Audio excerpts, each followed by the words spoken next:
finny, test is nice. Got the egg up in a Sprite, we aight. Got the 40s on the ice, smoking on the northern lights. I'm just trying to cop the pie, not a slice, fucking right. They say death a part of life, and they say life is what you make it. So if I never make it, does it mean that I should take it? Fans say he up next, but lately he been so impatient. He just wanna chill, so he can't take no damn vacations. How ironic. Ask my friends, they gon' tell you I got it. Ask my closest homies, they gon' tell you that I'm honest. Honest truth, go ask my mom's and Just want to. Nice track. Welcome.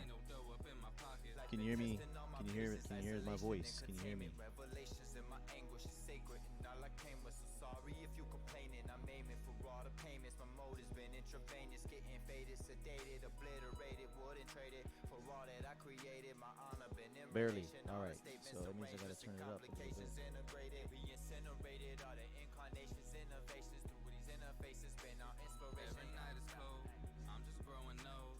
Ask me how the music going, bro. It's All right. going slow. What about now? Can you hear me now? T-shirt, oh that's right, I know you broke. Shit, you ain't the only one who need that provolone.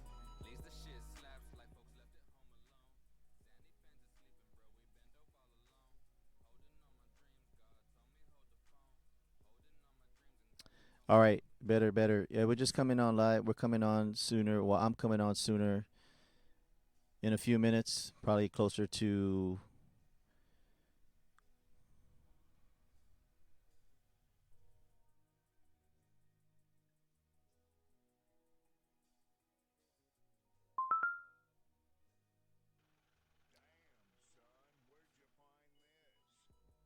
Any.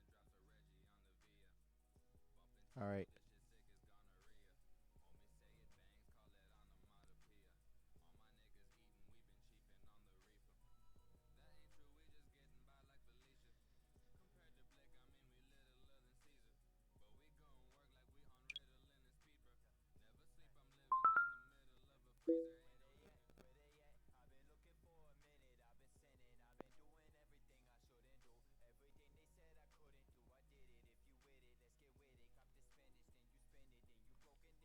No, he didn't leave us hanging. He'll be actually he'll be online in about 10 minutes. He'll be calling in.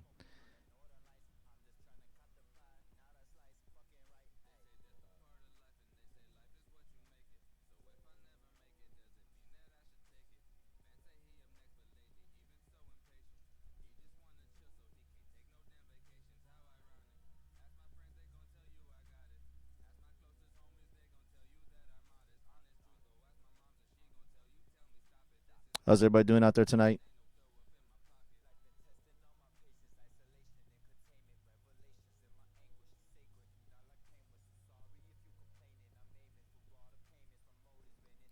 Yeah, he'll be on in about 10 minutes. 10 minutes. So we will be on.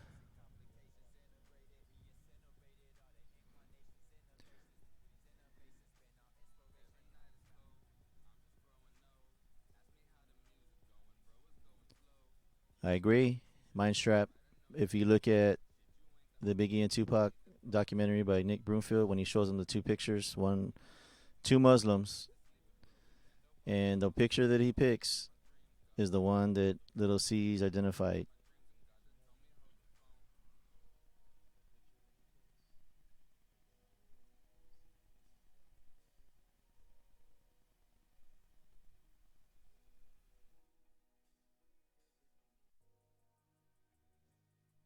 So Gene Deal's story never changed. Matter of factly,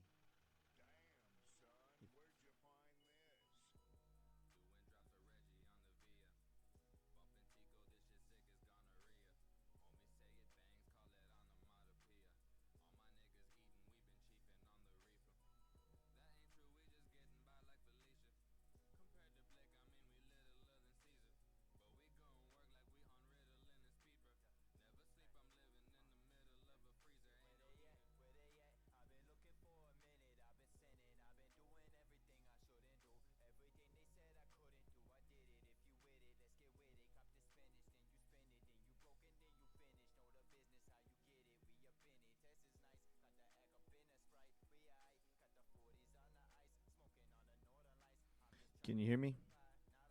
Can you hear me? Can you hear me? Is my voice there? Can you hear me? I'm just testing it out right now. I'm getting a bit of a loop back, but I'm trying to just figure that out real quick. All right.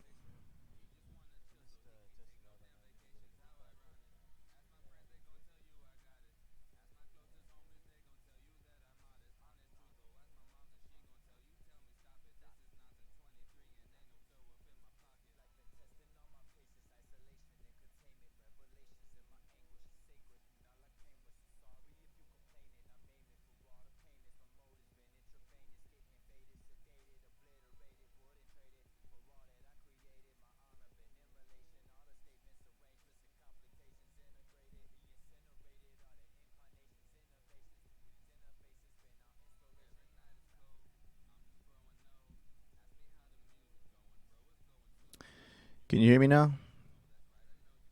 Just what about now? Can you hear me now?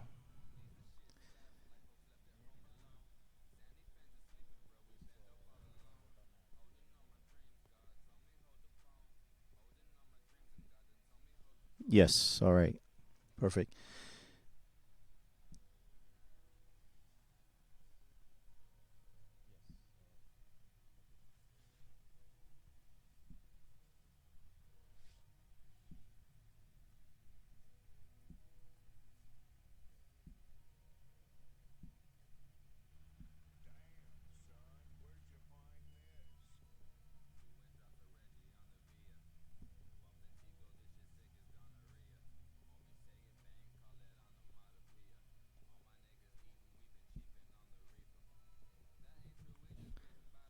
All right. Let's see here.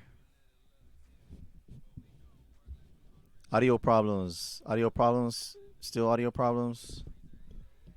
Getting a bit of a loop back. Can you hear me? Can you hear me? Can you hear me?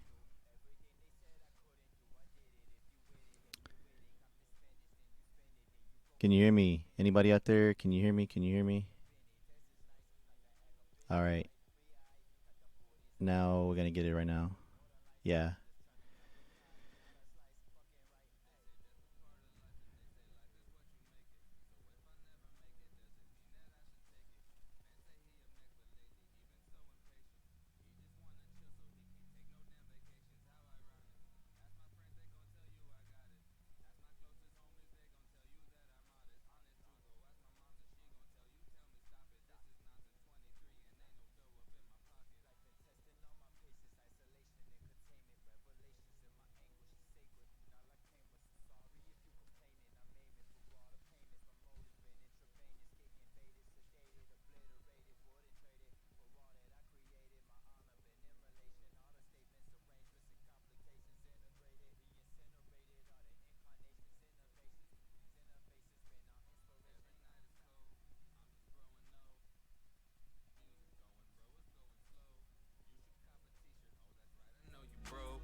I did see the Gene Deal interview.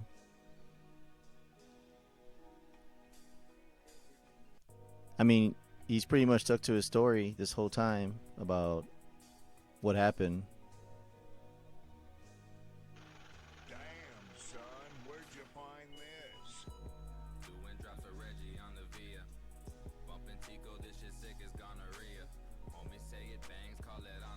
What I will say, what I do agree with, for sure, is that Amir Muhammad was the actual person who was somehow involved in this.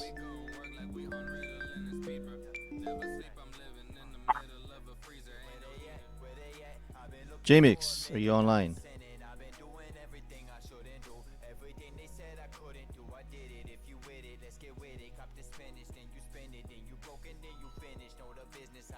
You're online there, Jmix?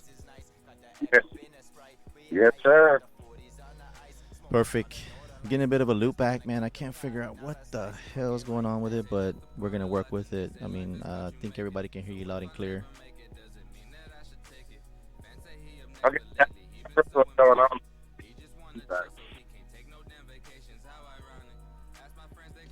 All right, so we'll wait for, if you want to wait for 5 minutes. I mean, we can go ahead and just figure out what we're gonna do. Unless you want to get this started now, we certainly. Do you want me to call back? There's here. Yes, we'll call back in about 5 minutes so I can figure out what this loopback is, and then we'll roll from there.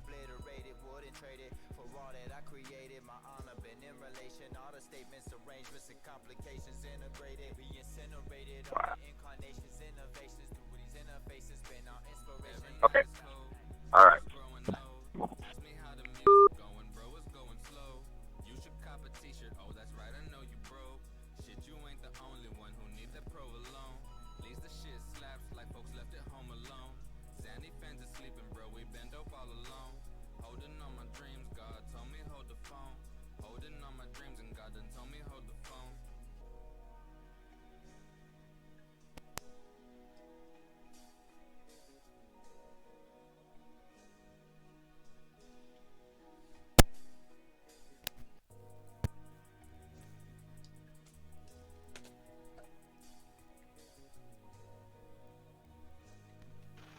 Damn, son, where'd you find this?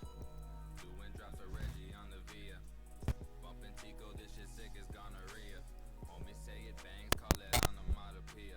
All my niggas eating, we been chiefing on the reefer. That ain't true, we just getting by like Felicia.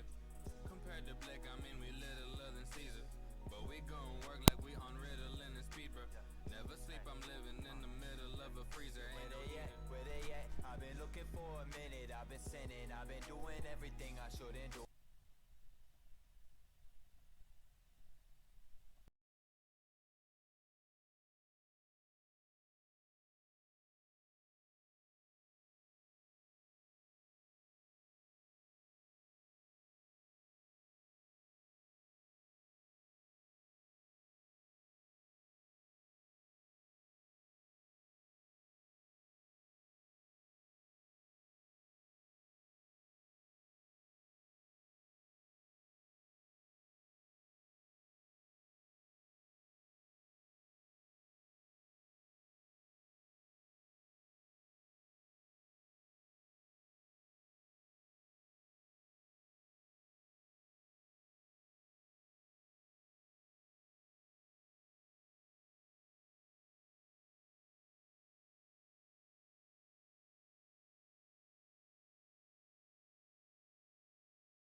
Hey, can you hear me?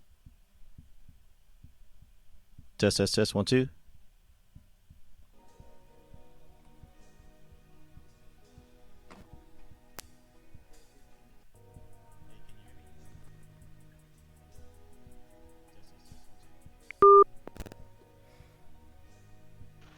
Damn, son, where'd you find this? Doing energy on the Via. Bumping Tico, this shit sick as gonorrhea. Homies say it bangs, call it onomatopoeia. All my niggas eating, we been chiefing on the reefer. That ain't true. I like Felicia. Compared to Hey, Jmix. we littler than Caesar. You couldn't hear me this last time I called you? Never sleep, I'm living in the middle of a freezer. Ain't Okay. All right. Give me another 5 minutes, man. Gotta try to get this connected. I do. Yeah, you certainly can. But how would I do that? Yeah. How would I? I don't think I have. Let me see if I have Skype. I don't know if I have Skype. So let me ask you this: if I put you on Skype, how would that work out?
All right.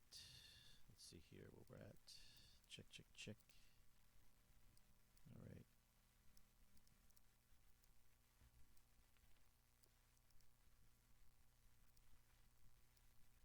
All right.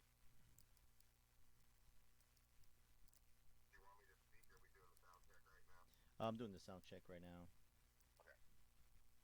Just trying to get my microphone going here. Test, test, test, test, test. Check, check, check. Check, check, check, check, check. All right. Let me just, I got it loud enough around. Let me just make sure that everybody can hear me on the end there. Here we go. Can y'all hear me? Can y'all hear me there, out there? Anybody? Can you just give a yes and I'll have Jmix on the phone? All right. So we're good. So, ladies and gentlemen, sorry about the technical difficulties. We're going to go ahead and get this show started. I want to give a shout out and for everybody that's out here tonight. And I have my special guest, Jmix, is live on the air. So I'm going to let Jmix go ahead and get the show started here.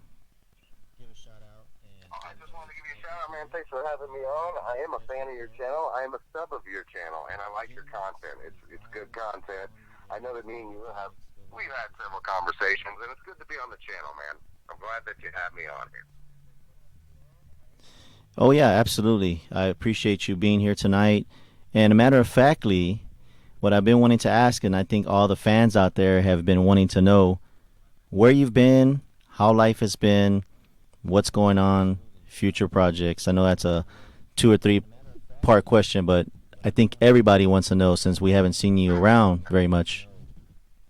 Well, according to some haters, I'm up in Canada hiding.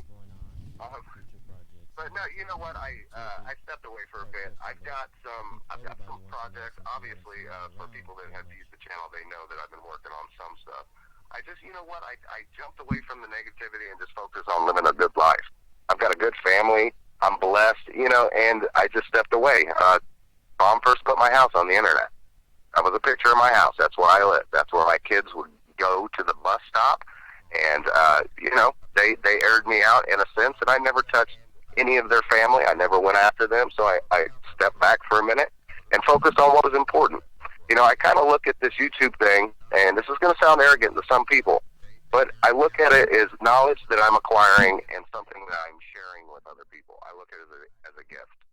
If I don't want to have unreleased Tupac music or video or interviews and not share it with the world.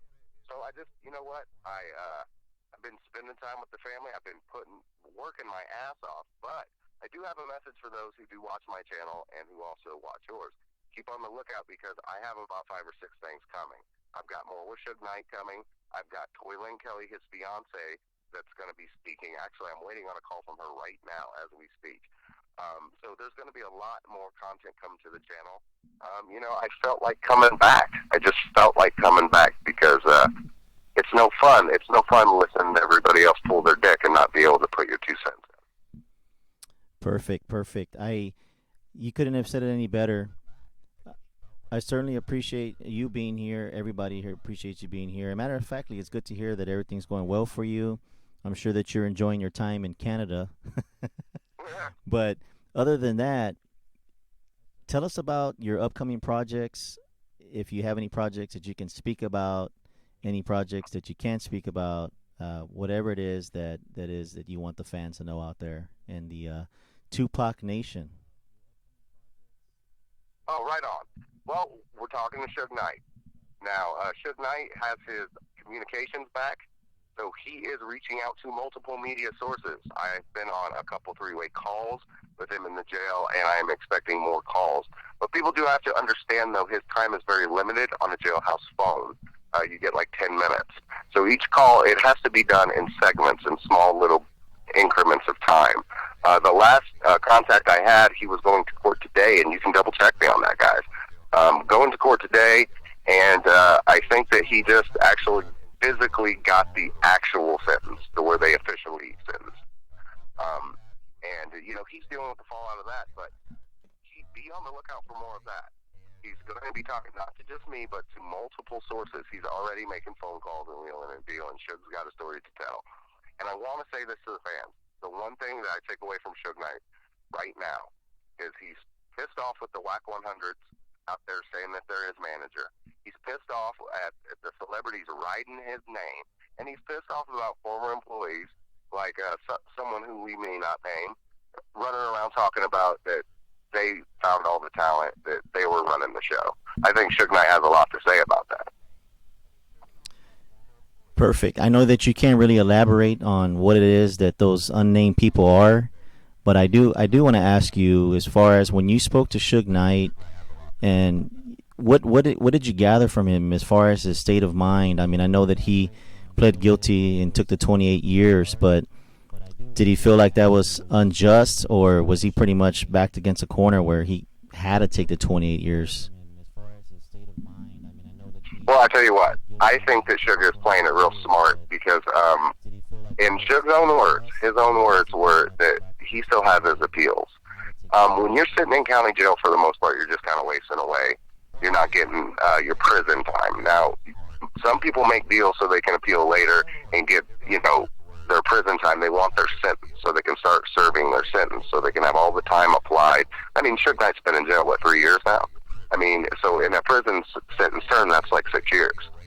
So I think that he took the deal that he could so he could communicate with his family. Everybody's got to keep in mind that he's not been able to talk to his fiance, who got sentenced to 5 years in prison, by the way. So they're both in prison. He hasn't been able to talk to his family, and I think he wanted to get that lifted. And if that meant taking the deal just to do your time, then I think that's what he did. But he said that he has a strong faith in God, and I don't know, I don't know the man's soul, but he seems pretty intent on, if God wants him to serve that 28 years that he'll serve, or 26 years that he'll serve it. But I think that he has faith in the appeals process, and I think what he's doing, and he did not tell me this personally, but I think he is trying to get out of the swamp and the mess that he's in now. Because once you're sentenced, you're not a headline anymore, and he can fight it more as he's serving his sentence than he can with the spotlight on him every 10 minutes. With everything's in the public eye. But do you really believe that the 28 years is really going to be the 28 years, or is there any possibility that time can be shaved off by any chance? Oh yeah, the time absolutely can be shaved off. You've got good behavior. I don't know if they would allow, things like anger management courses, being a model prisoner, and we know, it could go either way for Suge, and this is a question that I want to ask him. Is it going to be a hard time for a guy like Suge Knight in prison? Being a guy who's done a little bit of time myself, I tend to think that the guy's going to be treated like royalty. We saw in the Nick Broomfield documentary this guy smoking cigars, walking around state penitentiary like the boss, and I think that probably that's what's going to be going on with him. But like I said, and I'm not trying to backpedal on anything here, this is an ongoing interview process, and I see people pouring in with comments of what they want to ask. I'm going to get to the Tupac stuff, but I know that Suge Knight, personally, this has been told to me by his handler, he has some certain things he wants to air out and talk. Perfect. Now, there's been some late speculation about the Tupac estate winning back the masters from Tupac's music catalog. Now, Suge Knight has come out and said that he has maybe, possibly, some of those masters or all of those masters. Can you elaborate on that? Did he speak on anything of the nature? Yeah, it's just like what everybody heard. That's exactly what he said. He said that the stuff that they won was studio scraps, and he has mastered songs. Now, there are rumors that when Suge Knight went to prison the first time, other people came in and kind of stole some masters from him. But I do believe that when he says that there is completed music, that he may have the masters for it. He may have the masters for One Nation. And I think that's a set of masters that people aren't really thinking about. You got to remember that Machiavelli was already pressed by the time that Tupac was killed. It had already been test pressed. So it's very likely that One Nation was already zipped up and ready to go pretty much, down to the mixing stages. So I think when he says that, he's talking about the last album that Tupac ever did. Now, it's Suge Knight, so it's hard to say whether or not he's bullshitting or whether or not he's telling the truth. But I found that with Suge Knight, there's always a kernel of truth in even the biggest tall tales that he said. Thank you for elaborating on that. Now, here's a really, really fast, quick question. It's probably not even worth the time of me asking you, but what do you think about Suge Knight Jr. coming out and saying that Tupac is alive in Malaysia? Well, me and Suge Knight Jr. had some words over when Thaddeus Culpepper came out, Suge Knight's attorney, and he said that Suge Knight knew about the talking points of Battle for Compton, and Suge Knight's son fought that profusely, and I had words with him because I was like, what, are you fucking stupid? This helps your dad. So I don't know if Suge Knight Jr. is a troll or he's just the most uninformed guy in the world, because come to find out, the picture that he posted was from a 2013 audition video, and anybody can go look that up. Okay, thank you for elaborating on that. Now, I know that you had the privilege of being able to listen to the conversation and actually be on the conversation and get information from Suge. Did Suge give you any juicy stories that you were able to divulge to us at this moment, or is that something you want to just save for a later time and date? I want it to be a surprise. I want to save it. But I will say in an answer to that question, Suge Knight's pretty slick on how he answers this question. You can ask this guy a very direct question, and eventually you might get a semi-answer. He has a way of turning things around, so I kind of want it to be a surprise. If anybody watched the Bill Cosby clip, he turned a question about Bill Cosby into how much he loved his own family. It's just the way the guy operates, and I'd rather not kind of let the cat out of the bag of what's next. I do have one on deck that's private on my channel right now, but I just kind of want it to be a surprise. I want the people to keep coming back and to remember who's been doing this for a long time. And, I do it out of love, and I just want people to remember, the originator. So I want them to stay tuned, so I'm just going to keep my mouth shut about what I have on tape. And I do want to jump on that statement that you just said, that you are the pioneer and you started this thing at the infancy of when YouTube started getting really popular with the Tupac content. And I just want the fans out there to know that despite, multiple attempts by multiple people out there in the YouTube land to tarnish your name, that, think with their minds, because a lot of people say a lot of things that are untrue, and don't let the public misconstrue your mind because they hate, what you do. So I'm gonna say that, the reason why I want to do this interview tonight was because I feel like you got to get back out there, because the people want to see you, they want to hear from you, they want to hear your content. And man, that's the whole reason why I got started doing this, is when I started listening to your content. So we hope that you come back, you put your bootstraps on and start making these videos. But more than anything, you got the exclusive with the Suge Knight thing, and I think that's what people really, really want to know, is because he's been secluded for such a long time, and we're all waiting for this interview to drop. So everybody out there, keep an eye out. I appreciate what you said. Here's the thing, and I want to let everybody listening know, I haven't really gone anywhere. I'm still there, but I'm not taking any shots at any one person. But I could put up pointless content of just sitting there talking about the same old topics, or I can dig my heels in and I could try to put out quality content that might be few and far between. I mean, 3-hour live streams are great. They're great to do. It's a tired platform. I want to put out stuff that's an argument. And you were talking about how people were taking shots or saying whatever they were about me. I've heard all kinds of funny things. But the thing is it's because they don't have an argument. On the channel, and RJ Bond works heavily on the channel with me. A lot of that stuff is his. But when we put something out, we want it to be factually correct. It's not going to be a spitball, an opinion. We want to back it up with evidence and documents.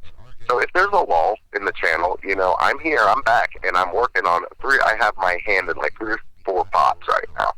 But we want to put out content that just isn't speculation. That's not what this channel's never been that. And when it started to happen across all these platforms, it started to turn into like a WWE thing. And the channel's not about responding to other channels. The channel's about putting out factual information on Tupac. So, I want to repeat myself and say, look, man, I appreciate the kind words that you just said to me. But I think that as YouTubers, if you have a channel that's mostly about Tupac, if the content stops being about Tupac, what are you doing it for? And that's what part of the reason that I stepped back for a second, and also to prove to people it wasn't about money. Because you have to upload content heavily to get big money on YouTube. YouTube doesn't pay very well. But I want to focus on the content that means something when it comes out. And I was very blessed to be put on a call with Suge Knight. It takes people to do that. But I've been in contact with his people for the last 2 years, and we've been waiting for this moment for a long time for him to be able to start talking. So I've just been very lucky, and I'm grateful for all the people that tune into the channel and have opinions like yours. I appreciate it, and I appreciate your channel.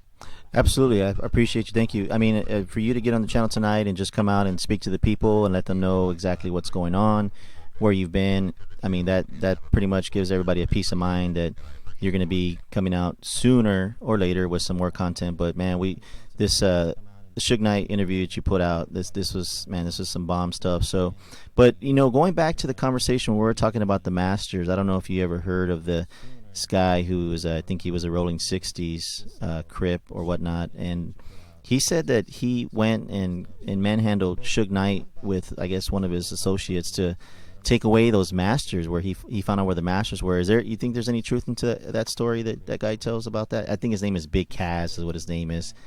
Yeah, I was just about to say, it's funny because you're sniping a question that I had for Suge right? But that's one of the questions I had for Suge. I've heard that rumor too. And I've also heard that Daz had a hand in getting some masters out to other sources, although that's unconfirmed. I'm not trying to dry snitch on Daz, but I think that's a rumor that a lot of people know. But that was one of the questions I have to pose to Suge. And like I'm saying, the interview has to take place on a 3-way call and for a very brief amount of time. I'm talking through him, through his handler. And that was one of the questions I have for him. So if we want to answer that, I guess I would say stay tuned. But it's funny that you bring that up because I was just I was talking to somebody earlier about that, and it's one of the questions that I did want to ask because that rumor's been out there for a while. Yeah, I don't know if I could really believe that story. I mean, you know, two guys trying to go and manhandle Suge Knight for his masters. I mean, as much as the folklore you hear around Suge Knight and how he handles his business, I can't imagine two guys coming around and manhandling him. But beyond that, no, I don't think he would. I don't think he would ever admit to that. I mean, even if I asked him point blank, you know, I don't think he's going to come out and be like, "Yeah, they slapped me around and took my masters." You're probably going to get the typical Suge Knight answer, where he comes out a winner in that.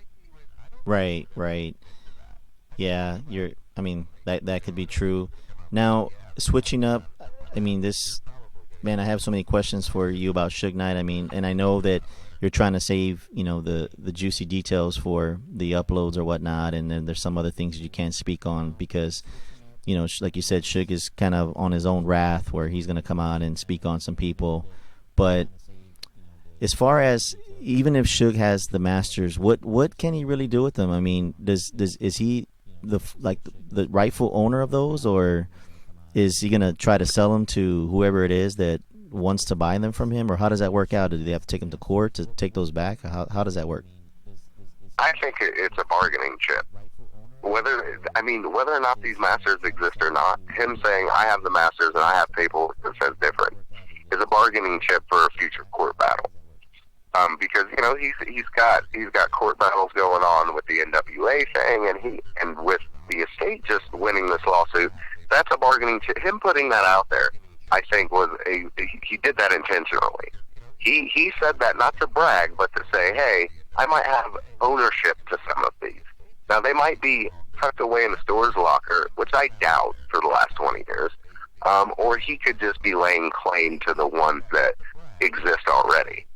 So it's one of those things that I think that he's using this whole thing of Tupac Masters as a bargaining chip to get him some money or to reassert himself if he can get himself out of prison as Death Row Records. And that's part of the reason that he's being so vocal right now, because all he has, and I'm just speaking in my own opinion here, is all he has right now. He's in prison. His wife's in prison. He can't see his kids. You know, he just got sentenced. He's facing other charges. All he has right now is his legacy, and his legacy is Death Row Records. So I believe that he probably does have some masters, but he's also publicly saying that to put himself in a position to regain control of that if he can get himself out on appeal. And remember, everybody, Tupac got himself out on appeal after serving, what was it, 8 months? Yeah, that's correct. 8 months. Now let me ask you this, and you can answer it or you can bypass the question, but if you had to speculate on the one thing that put Suge into the mind frame of, well, I gotta take this 28 years, what piece of evidence do you, in your opinion, believe led him to that decision? If even if he told you, or even if it's just an opinion of yours, can you speculate on that? Yeah. My speculation on that, on him, why he would take it now, is because he has been denied so many things in this particular process. They limited his interaction with attorneys. He was only able to contact one attorney, and he had a team of attorneys. They limited his medical requests. And if everybody remembers the famous fainting scene there in the courtroom, that's because he wasn't getting proper medical attention, from what I've been told. They denied him the right to hire his own investigators. So I think what he did was he took the deal, and he took it knowing that, hey, I've got time served, but also it's easier to fight on appeal the injustices than to try to go to trial and sit out the whole trial with a judge and prosecutors that have denied you all these things. It's a losing case. I think he knew it was a losing case, and his best bet was appeal. So on appeal, he can bring up the fact that he was limited in talking to his attorneys. He can bring up the fact that his medical requests were being denied. He can bring up the fact that he wasn't able to hire his own investigators. And I think that's the game plan.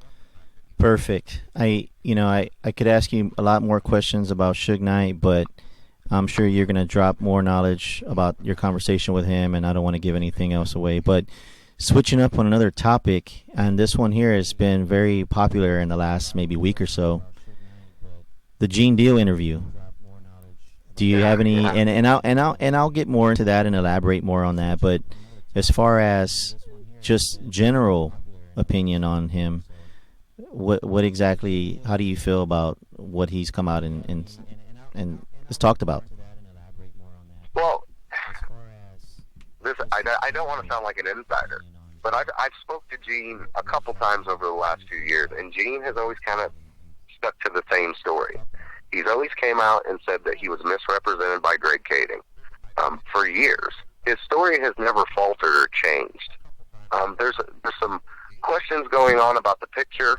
I think we talked about that earlier, what picture he was shown. But he has always said that the LAPD showed him a blurred picture, that when Greg Kading said a murder rap, that he kind of faltered or stumbled on his identification of Amir Muhammad. He's always been steadfast on the fact that that sketch of Amir Muhammad was the person that he identified. I don't know exactly which interview you're referring to, but if it was the call with Reggie Wright, I think the end of that is great, where Eugene Deal comes back and says what he has to say to Reggie, and then we hear dial tone. I think that was fucking fantastic. Well, you know, my 2 cents on the whole identification by Eugene Deal of Amir Muhammad has never changed. I mean, from the Nick Broomfield documentary, when he shows them both pictures, there's 2 pictures of the Nation of Islam guy, and he picks the one that Little C's had identified. Now, you know, he came out and he said himself that he was shown a blurred picture, and that, you know, they said they were going to come back 2 weeks later, and they never came back. And he's always identified Amir Muhammad as being that guy. And not only that, but there's a lot of other YouTubers that say that he's a mortgage broker. I don't think a mortgage broker has anything to do with his criminal background or his criminal intentions, especially with what you had come out and said that he was hiding his identity. At least how many times? Well, yeah, exactly. I mean, why would he, when he was going to visit people in jail, why is he using a fake Social Security number? I mean, why is he using information that's false? An innocent person doesn't think to do that. Someone who has nothing to hide doesn't go, hey, I'm going to go visit, I'm going to visit Suge Knight in jail, or, I'm going to go visit whoever, and I'm going to hide my identity on a piece of paper. It means that they didn't want something to be found out. And there's no way in the world, and I've heard Greg Kading try to explain this away, but there's no way in the world that he falsified his information on a visitor's log because he's a stand-up innocent dude.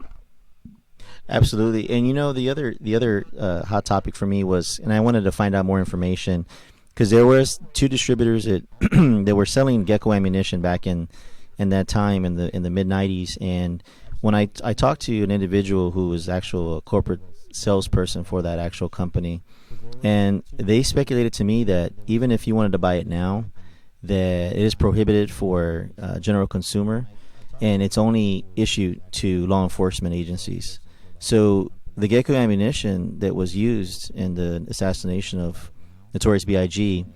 had come from somebody who was in law enforcement. Now, whether or not the law enforcement agent or whoever it was had received the Gecko ammunition and given it to somebody else, I mean, that's up for debate. But what they told me was that it's issued to police officers.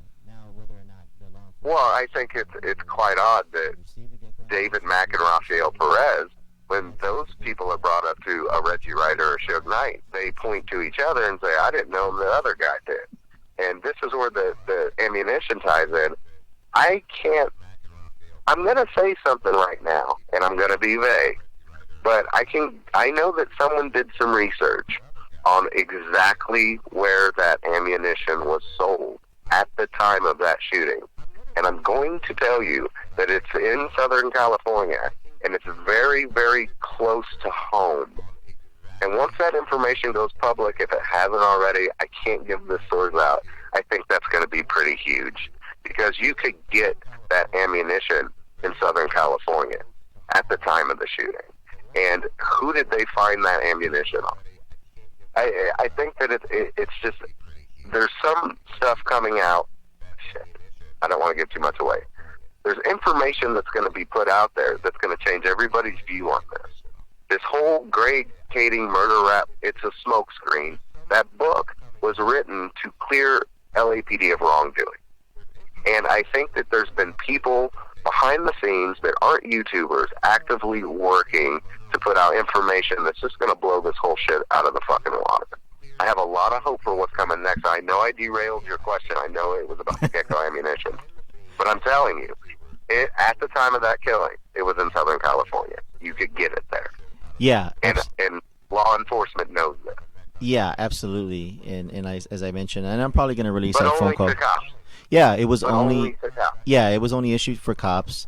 And then, just the whole interview you had with him when he had mentioned that everybody on the street had gecko ammunition, even Orlando Anderson, but in no fire database from the FBI did they ever find any gecko ammunition, any shells from gecko ammunition. I mean, the only person that you ever heard of having gecko ammunition in any report that is available to the public regarding that case was for David Mack. So, I mean, you start tying these things together. But the same David Mack that had a shrine to Tupac in his house. The same David Mack who had radios and scanners and took personal days off. Yeah, that's the same guy. Yeah, imagine that. But and imagine, and now I want everybody to go back to the Fox show. Now imagine when Suge Knight is asked about David Mack and Rafael Perez, he said those are Reggie's friends. And when Reggie was asked, he didn't know anything about those guys. So I mean, it's a big red flag right there. Just with David Mack, that whole situation.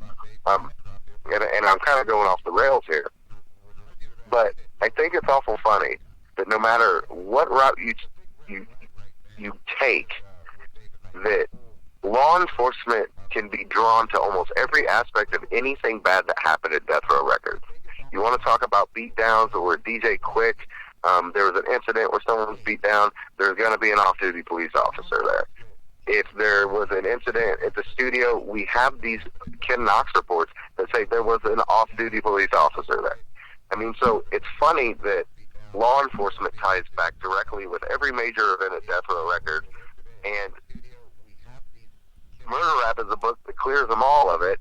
The ammunition used in the Biggie killing was cop-only ammunition, for lack of a better term, and the person that cleared this investigation is a guy whose main purpose was to protect the LAPD.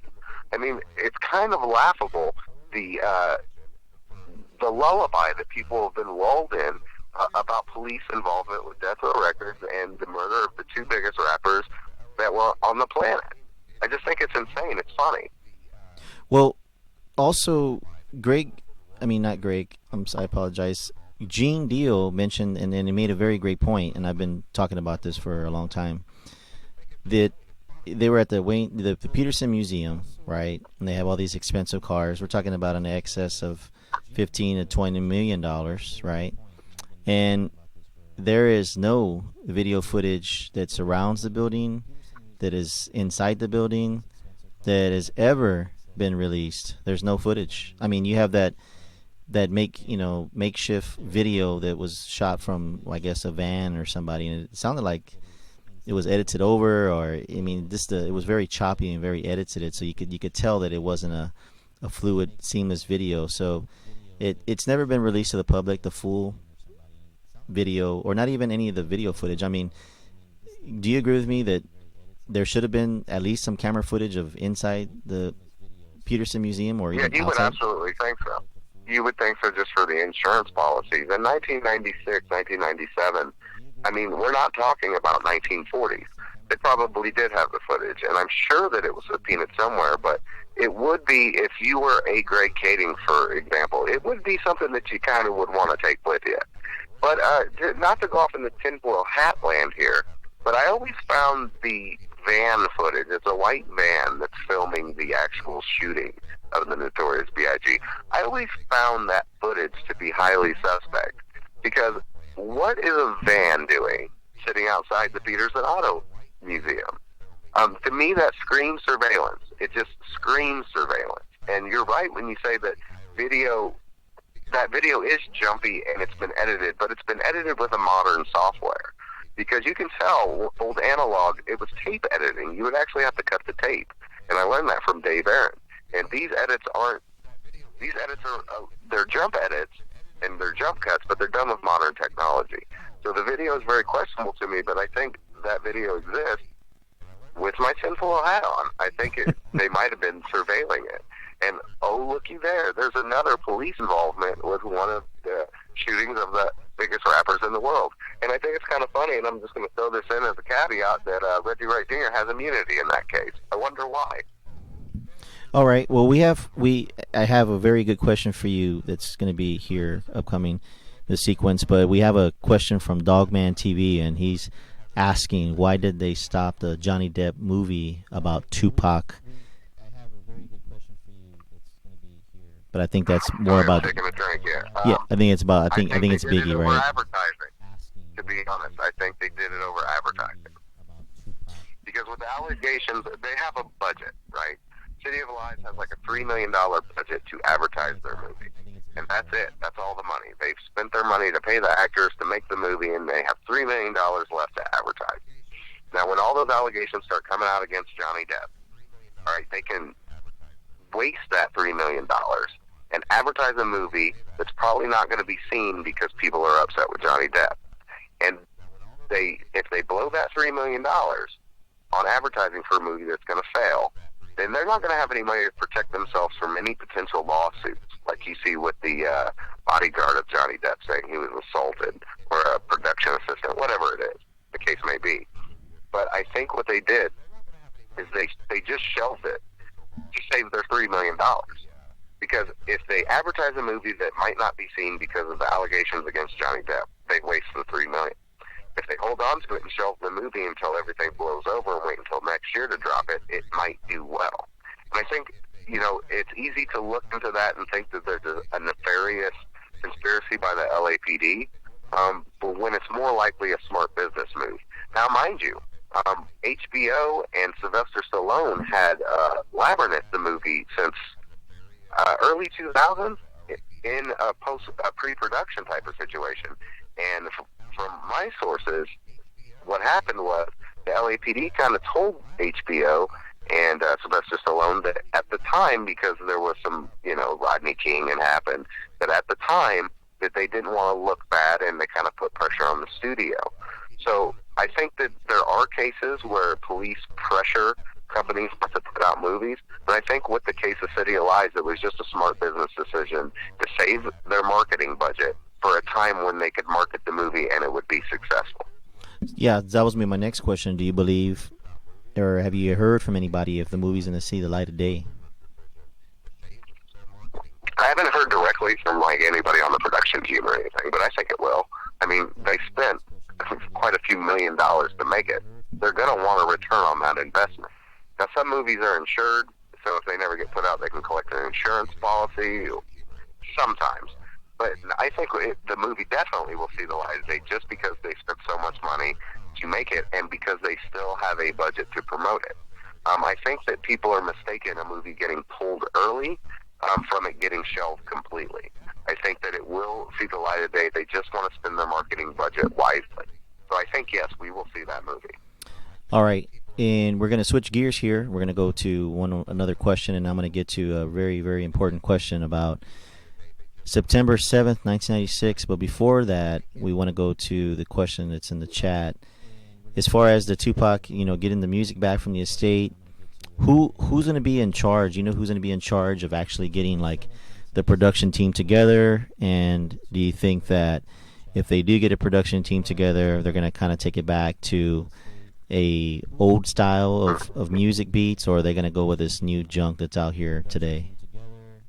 They're going to hate me for this answer, but I'm going to drop some bombshell exclusive insider info on you, dude, for real. Molly was Tupac's, I got to be careful, this is the estate I'm talking about. She washed his clothes. When he lived at Thug Mansion, that ballin'-ass mansion in wherever it was, Northern California, I can't think of the location right off the top. But I tell you what, when Tupac, right before he was shot, he had an assistant named Molly. She's ahead of the estate now. The woman that used to go through his pockets to make sure that he wasn't washing his money is in charge of the estate. And the family knows about this, and if the family members listen to this interview, they're going to know that I'm telling the truth. People that are suing the estate or being sued from the estate knows this. So even, I hate to be this guy, but even if they get masters that we've never heard, even leak on the internet, the person in charge of putting together a production team is the person that's put out his last couple albums. It's a woman who used to wash his clothes. So I wouldn't expect anything except some little van features, some production by the hottest people, that they think are the hottest people. Because even Afeni fell prey to this. Afeni wasn't a music producer. She didn't really have her hand in that. It was who was controlling the estate. And at the time, the person that moved their self to the top of the ranks was the person who used to wake up Tupac with a clean laundry, and she now runs the estate. So the family knows this. People that are fighting the estate knows this. So, not to be a dick, but when I hear the estate won some masters, I'm not excited because I think Pac's life. I think loyal to the game. And I'm like, shit, man, I'd rather that didn't happen so we could just bump the OGs. Yeah, well, who was responsible for getting, what was it, Eminem that did the production on there? Who was that? Who was responsible for that? Well, I'll tell you what. The fairy tale goes that he wrote a letter to Afeni about how Pac was influential and she got him on production. More likely what happened, from what I've been told, is the executives at the actual record label, because it was Jimmy Iovine's probably involved in that decision making too, right? I was trying to think of what it was. It was like Interscope / Amaru. So you still had Interscope if you look at the album. So you still had Interscope in there, and probably, from what I gather, is they took control of the production and they got whoever was making something hot. And Eminem at that time, I mean, there was really no hotter rapper. So I think that's what happened. But, the estate's going to tell you, or the official Tupac.com website's going to be like, Eminem wrote this touching letter, which he did write, and Afeni handed him the position. I think that was in play long before any letter took place. I think Sony, you see where Dre is now, you see Jimmy Iovine, and who's right underneath him? Eminem. So I think that move was in play to enrich both Jimmy Iovine and Dr. Dre way before we even heard Resurrections out there, to be honest with you. Any chance Heard 'Em Bad, Daryl Harper, or even, I'm trying to think of one more producer here. Any chance of those guys? Cobain? Maybe Daz, Kurt Cobain. Any chance of those guys? You feel like, in your opinion, that any of those guys didn't get an opportunity to produce on anything? You doubt it? I've got nothing but love for Daryl. Daryl Harper's a good motherfucking dude, by the way. I have nothing but love for Heard 'Em Bad. Even Kurt Cobain, even though he takes some shots at me, but I got nothing but love for these dudes, but they're just not hot enough. There's not a record, there's just not a record label in the world that's going to be like, let's reassemble the old band. They're not going to reassemble it like it's the 56 comeback special of Elvis. They're going to put even if they take an older producer, from back in the day, it's going to be a Timberland. It's not going to be the B team on Death Row. Because I tell you what, Death Row in the music industry, if you worked at Death Row or you were on a Death Row record, you're toxic. They don't want you. And Death Row employees have talked to me about this at length. They said, look, because I worked for Death Row Records, I couldn't get a fucking job anywhere. Right. And I think that's how it's still going to be. As much as I love those dudes' production, I love the OGs, they're never going to get a shot on the album because they worked for Death Row. Therefore, Suge, like he did with the unreleased masters, he's going to make a claim to that because those guys were work for hire. So anything that had anything to do with Death Row, they're going to fucking avoid like the plague. So I don't think that'll happen. I just don't foresee that ever happening. Right. There was actually a building. There's a building in California, and I'm probably going to butcher this. Maybe it was Sony. It might have been. No, it was Universal. On the 23rd or 21st floor, it had signs that said, "Don't let this man in," and it was Suge Knight. Yeah, I've heard that. I've heard that story before. Yeah, that I don't know the exact story, but it's something along the lines of that. Don't let this guy in. That's. And I tell you what, I'm no Hollywood expert, but I know that rule is still in play. I've been told so many stories it's toxic to them. Do you is and you know you speak on Suge, and I just want to, and I don't know if I asked you this or not, but does he feel, I mean, pretty positive about his future as far as maybe making it out alive, or do you think he's pretty much content with? I get that vibe. No, he has, when, like I said, I was on a three-way call with him when the clips that I just put out were recorded. And, you know, he's talking to multiple people here. But I get the vibe, all right? I get the vibe from Suge that he has a better outlook now that he took the deal and has been sentenced than he did prior to that. Now he can communicate. Now he can coordinate. So, no, I think he's actually in probably, I mean, the best mood you could be for being sentenced for that long in prison. But I think he's in good spirits, and he's vocal, and he wants to talk, and he wants to put shit out there. If you look at the blast right now, they have audio of him, like I said, talking to multiple outlets, but they have audio of him saying that, you know, Dre put a hit out on him. I mean, the guy wants to talk, and he's vocal. I think his spirits are higher now than they have been in the past. Because now at least he can talk to his family. Yeah, absolutely. And speaking of Dre, would it not surprise you if Dr. Dre and Jimmy Iovine had some kind of influence on the DA, the judge, somebody that would just basically make sure that this guy, for by all means and intentions, do not let him out? You know, it's funny you bring that up. I'll say this. I never bought into the Jimmy Iovine Interscope involvement in the oppression of Tupac. I never bought that shit. All right, I started out like, no, that's just way too down the rabbit hole.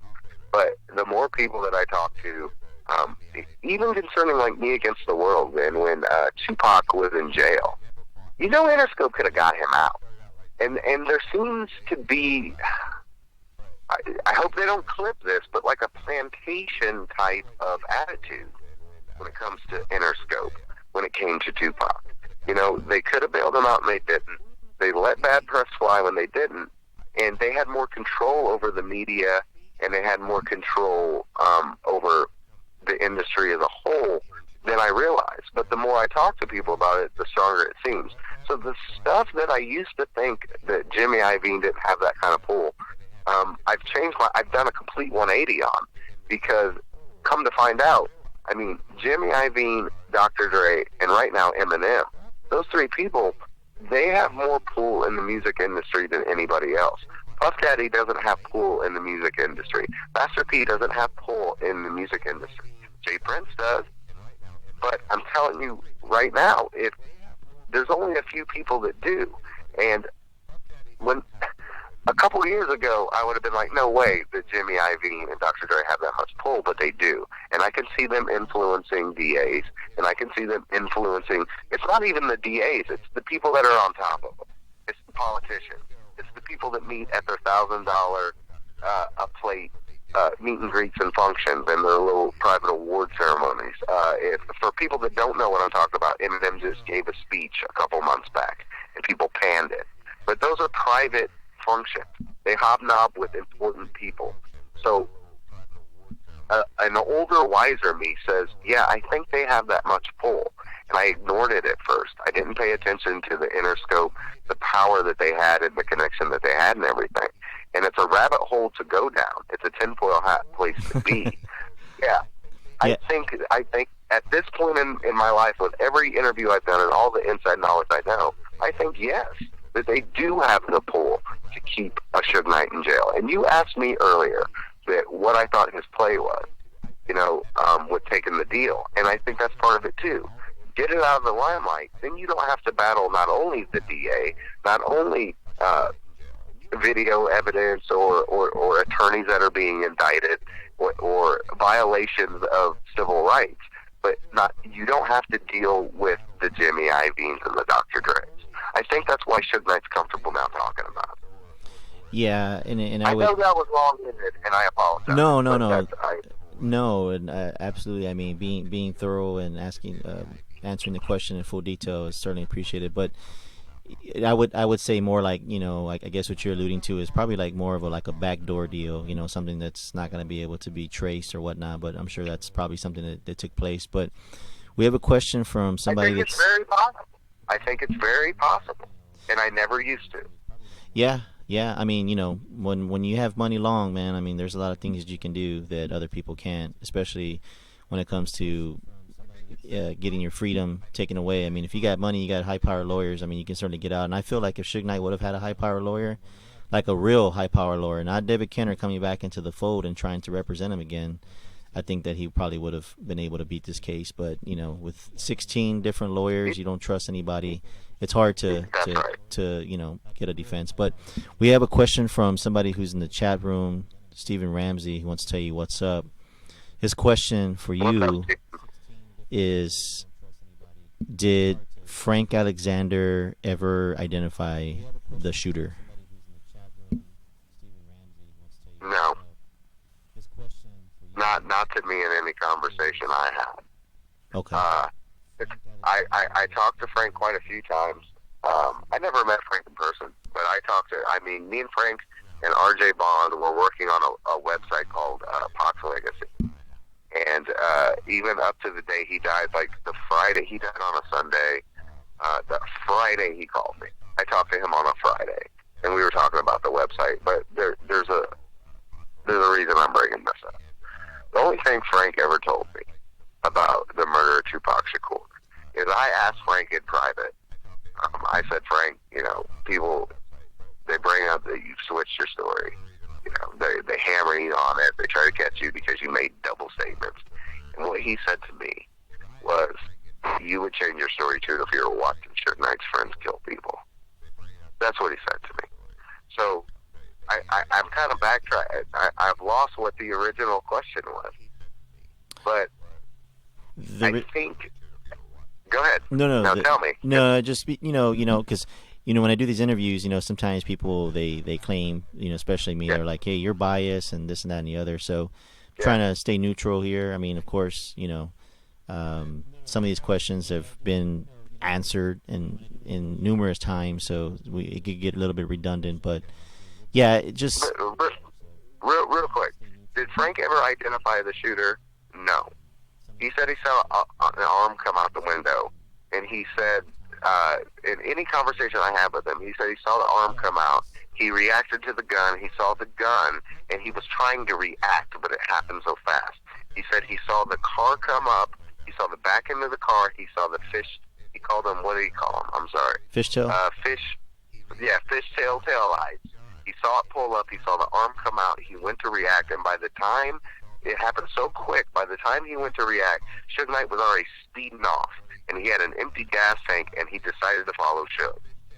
I mean, he never told me in personal, private conversations or three-way calls with RJ Bond that he identified the shooter. He never said that to me. Okay. But he told me that Suge Knight's friends killing people thing, which made me lead to believe something else. Well, I mean, you bring up a point there. I mean, that's one of the reasons why I believe Kevin Hackey basically kind of retracted the story, just because of all the repercussions he was going to be facing if he actually testified. So I think for some people, they don't understand. You got to let lame dogs lie, because if... Well, I'm going to interrupt you. Let me interrupt you. No, absolutely. I don't think that, and I'm sorry, but I don't think people understand exactly how dirty this game is. I think a lot of people watch this from the sidelines and they think it's a show. But seriously here, once you start diving deep in the corruption of Death Row Records, which was a cocaine front, by the way. But once you start talking about dirty cops, bad things come your way. Okay, look, I'm not harping on this, but I was doxxed, my mom was doxxed, my address was put out there. DJ AG did the same thing. They put my house on the internet. Bomb First and Reggie Wright did, and I know it's a no-no name. But when you start, and Greg Kading has done damage to me as well. But once you start prying back the scabs of dirty cops, this is a very dirty damn game. And I think what people need to realize is is when you start bringing out facts and bringing out documents that kind of go against what the official narrative is, it's very seedy and it's not a joke. So if they see us gone or if they see me take a break, it's not a joke. We're not talking about gangbangers from the South Side. We're talking about police officers. We're talking about the government. We're talking about people that have power to fuck your shit up. And I think people need to realize that. I know that's a tangent. It had to be said. And, brother, I got about time for one more because I have a call coming in. Okay. So we'll leave sorry, it. That was a complete filibuster, but I had to say that. No, absolutely. I think people need to hear that. I mean, I certainly wouldn't appreciate it if somebody did that to me. I mean, but you got to do what you got to do to protect your family and protect your livelihood. So last question for you would be, on one of the interviews that we received or actually heard was that there was, and I don't know where this came from, this big black arm.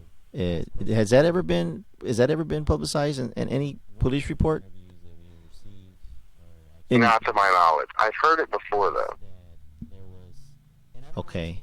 Yeah, I mean, I heard that the arm. See, this goes back to the Frank Alexander thing. Frank Alexander said that it was a dark-skinned black guy. Okay, I didn't know. I feel like it dropped out just there. Oh, Frank no. Alexander said that it was a black guy with the arm, and I know that this is a point of contention in something else that somebody else said, but this is not the first time that I've heard that it was a black arm, like a dark black man. Right. I mean, the police report's out there. I mean, you can go and you can look at it. I don't think it's ever been mentioned that there was a big black arm. I know it was a black arm. It was mentioned in the police report, but those police reports are out there. But I know that you said that was the last question, Jmix. I want to thank you for coming on the show, answering questions, and giving the fans the public knowledge of what Suge Knight is talking about. I know you're going to drop some more projects. And before we let you go, I want you to go ahead and just drop the dime on what it is that you're going to be doing here in the future projects. Right on, dude. Plug and I'm sorry to rush you. My phone's been going off all fucking day today. I'm just going to be honest. I'm being on a jailhouse call from Suge Knight's fiance to talk on his end. For those that don't know, Suge Knight's fiance has insider information on what they were doing to Suge. The video that I put out, the Injustice, the American Injustice, a lot of that information came from his fiance, and I feel like they kind of put she's in prison for 5 years, and TMZ isn't, over the Tams footage. Okay, so she's in prison. But there's so much about Suge Knight, and I know that my channel is about Tupac, but there's so much behind the scenes that a lot of people don't know about it. That's what I've been delving into, and that's what I really have the Suge angle. I was promised a Suge interview 2 years ago, so I really am trying to delve into the dirty shit, and I want to tell you guys about it because the reason it's significant is this same dirty, underhanded prosecutorial California, Los Angeles County area shit is the same shit that Battle for Compton was saying. It was the same stuff that Russell Poole was saying with the Rampart scandal. There is dirty underlying things that are happening with Suge Knight, with cops, just look at the headlines. There was LA cops running dope from Nevada not too long ago that just got popped. There's dirty shit under the surface. So you're going to hear a lot of misinformation from people. They're going to stand on the Orlando Anderson theory, and that's great. And this is what I have to say. That if that's the case, if that's what you believe, then what else is there to discuss? Okay, that's what you believe. That's great. I'm telling you, it's been 20 years and a murder hasn't been solved because in order to solve that murder, you have to reveal police corruption. So I want to thank you for having me on here, but I want to tell the people that are listening, what I have coming is I'm going to peel back the Band-Aid. I'm going to peel back the scab, and it involves Biggie Smalls' murder, Christopher Wallace. It involves Tupac's murder, and it involves the injustice that happened right now to Suge Knight and the reason that Reggie Wright Jr. can traffic drugs and still be a free man. That's the dirty pool that's been going on since the 90s. And that's what's coming to the channel. So if this is the last time you hear from Jmix, throw your fucking tinfoil hat on, because it's real, and it's game on. So this is a message for everybody out there that wanted to put my family in danger or just talk shit, call me all kinds of things. It's coming. We're going to peel back the scab. And I appreciate you having me on here, JMKAZE. Jmix, thank you. Perfectly said. I appreciate you being here tonight. Folks, you heard that. That's the plug. Be on the lookout. Subscribe to his channel. If you went away because you heard some nonsense, peel back, hit that subscribe button, come back. You know the real deal. You know the pioneer. Jmix, thank you for joining me tonight. I hope to see you in the future, or actually hear from you in the future. And absolutely. And dude, hey, check this out. I mean, you're doing a good job, man. You're telling. I appreciate what you're saying. But dude, I like your channel. And for everybody that's out there in the chat, I can't see the chat right now because I'm just talking into a phone. If you're not subbed to this dude and you came here for my channel link, do it. Because this is the shit I watch. I don't watch all the other bullshit. So look, I appreciate you having me on, but sub to JMKAZE's channel. And I appreciate your content, brother. And I hope to talk to you again in the future. Thank you, Jmix. Appreciate it. All right, folks. Y'all have a good night. Jmix, good night. Be looking out for his things. Appreciate it. Thank you, Jmix. Appreciate it. All right, folks. Y'all have a good night. Jmix, good night. Be looking out for his things. Appreciate it. All right, folks. So that was the conclusion of the Jmix. Hopefully everybody liked it. He's come out. He's here. He's live. He's going to come out. You hear what he's saying. I mean, you can't blame him for being on his wrath on a few people. But other than that, if there's any questions, and just to let you know, just for the future, we're going to be live streaming with a call-in number. So anybody who wants to call in, whether you're a supporter or whether you're a troll, and we will have everybody. I'll have everybody. I'm non-biased. I lean towards, a certain opinion, but obviously it's an opinion of mine. But I respect anybody else that wants to say what they got to say. But the only thing I can't respect is for people doxing individuals, putting out their information, putting their family in harm. I think that's a terrible sin, and obviously there's a lot of karma out there in the world that will come back and get you in some form or fashion. So if you're going to do this right. There's no need to put people's family in danger or to tarnish anybody's reputation unless you have some information that could be proven to be a fact. So I don't know if anybody has any more questions for me. As I mentioned before, just remember that we're going to be live probably here soon. And we're going to also have a call-in number, as I mentioned. But if there's any more questions for me tonight, I'm going to sign off. We really appreciate Jmix coming on tonight. He's been away for a while and taking care of business, obviously getting his personal matters in order, but he's back. So subscribe, hit that like button. The haters aren't going to like this. I understand it, but it doesn't bother me one way or another. I'm still going to say what I got to say. That's all there is to it. So for the supporters out there, appreciate y'all joining tonight. For the haters out there, hello. I wouldn't want to have your life, and that's pretty much it. I don't know who this Martin Taylor guy. I blocked him a long time ago. He has no intelligence whatsoever. There's nothing in that conversation that means anything. So yeah, I blocked him already. Alex, he's out. He's been out. I mean, if he's in the chat room tonight, I can't see him, but he's out. I was going through my list of people that I blocked, and man, I got about 100 people on there because they bring nothing intelligent to the table when they talk. It's okay to talk intelligently, but all the other stuff is for the birds. Anyways, I appreciate you joining tonight. Be on the lookout for future projects. And as I mentioned, always seek the truth, no matter where it takes you. Good night, folks. Darsha, Rack, no, you're not blocked. Have a good night, folks.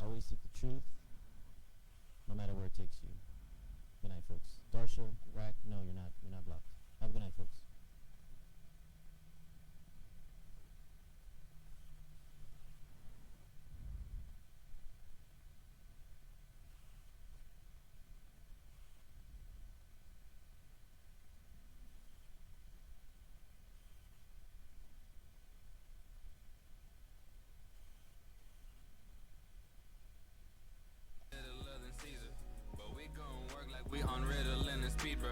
Never sleep, I'm living in the middle of a freezer. Where they at? I've been looking for a minute, I've been sinning, I've been doing everything I shouldn't do. Everything they said I couldn't do, I did it. If you with it, let's get with it. Cop the spinach, then you spin it, then you broken, then you finish. Know the business, how you get it, we up in it. Test is nice, got the egg up in a Sprite. We aight, got the 40s on the ice, smoking on the Northern Lights. I'm just trying to cop the pie, not a slice, fucking right. They say death a part of life, and they say life is what you make it. So if I never make it, does it mean that I should take it? Fans say he up next, but lately he been so impatient. He just wanna chill, so he can't take no damn vacations. How ironic. Ask my friends, they gon' tell you I got it.